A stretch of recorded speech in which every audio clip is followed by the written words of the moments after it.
everyone, this is Arlene. I'm here today with a video for My Favorite Things. I'm happy to share with you the new Die-namics die by My Favorite Things called the Rolled Daisy. Now this is so fun, you guys. If you've used the MFT rolled flower or the rolled rose, you're going to love the Rolled Daisy. It's just so adorable. Here are some that I created. This one's made out of MFT cork. This one's made out of MFT felt.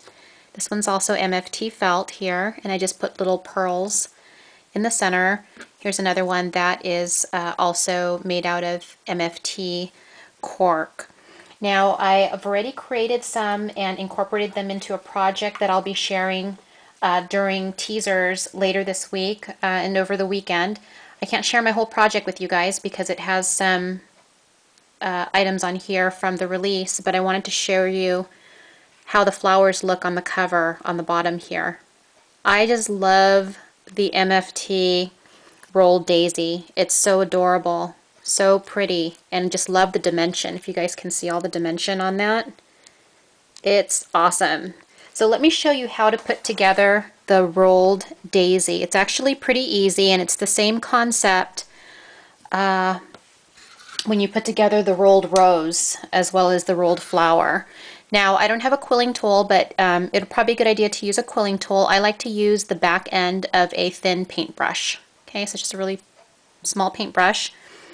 And then I have the rolled daisy already die cut, and I use my Big Shot to die cut it. Use double-sided paper. If you don't have double-sided paper, just note that with the dimension, you may see the white part on the back. So I like to use double-sided paper. Now, I like to start rolling this way, but you can roll this way. It depends, you know, I guess it really depends if you're a lefty or a righty, but I usually hold my rolled daisy this way and I start rolling from this end. And all you really need to do is roll around your paintbrush and just hold it tight so it doesn't loosen up. And what you're doing is you're basically just following the curve of the die cut, and you're just wrapping it around the paintbrush. Okay, and you just keep on going.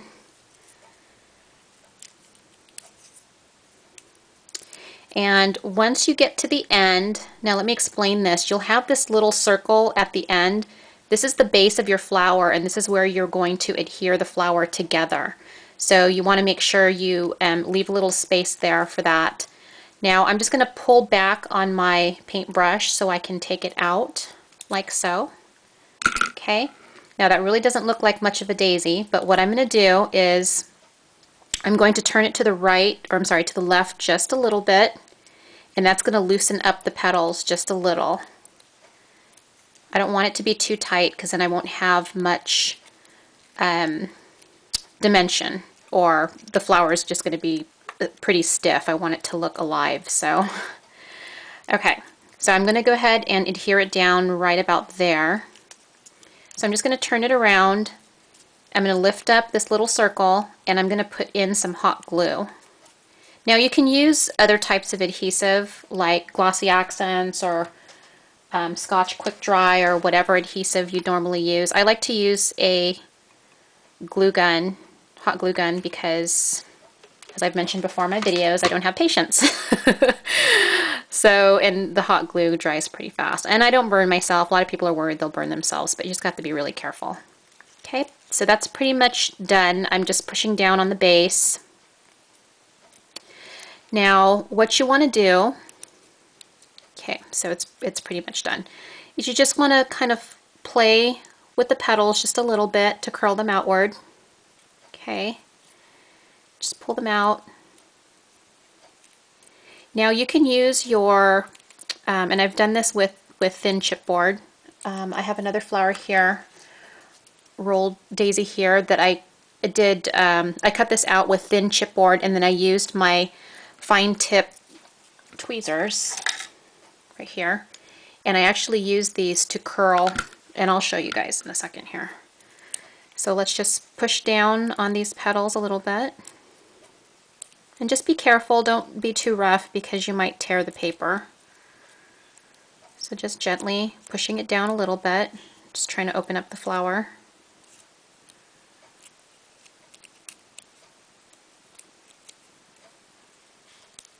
And so that's pretty much it. Now what I was talking about with this tweezers is you can actually curl your petals a little bit if you'd like, and I'll just try a couple of them here. So basically what you would do is you would take your tweezers and right on the end and then just turn them to curl the petal and then just let go. So you see how it's curled right there? And it's not a perfect curl. If you have a quilling tool, it'll probably come out a little bit better. Or you could even use your paintbrush to just curl the edges just a little bit like that. You guys see that? Okay, so however you want to do that, or you could just leave them straight if you want. Okay, but for the sake of this video, let's just keep them straight. I'm just giving you a few tips here as we go. Now for the center of these flowers, I used pearls from my stash. For this particular one, I'm going to go ahead and take an I Am Roses mini rosebud, and I'm going to use this in the center. Now what I'm going to do with this, I'm just going to trim off the wire real quick. I'm going to tear off the bottom layer of the leaves and the bottom layer of the petals because I want a small bud to be able to fit into the center of my flower. Okay, so I'm just going to have a little bud like that. You guys can see that. Just a little itty bitty bud. Now I'm just going to take some hot glue and just put a dollop in the center here.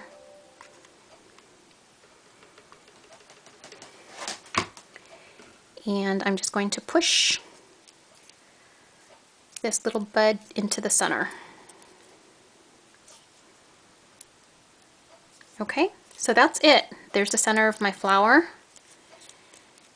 And there is my daisy. Like I said, you can fold, curl up the leaves if you want to. In this case, I'm just going to keep them straight. So there's the daisy. This one's my favorite. This one right here with the chipboard. So there you go. If you have any questions, leave a comment below. Check out my favorite things at mftstamps.com. Bye guys.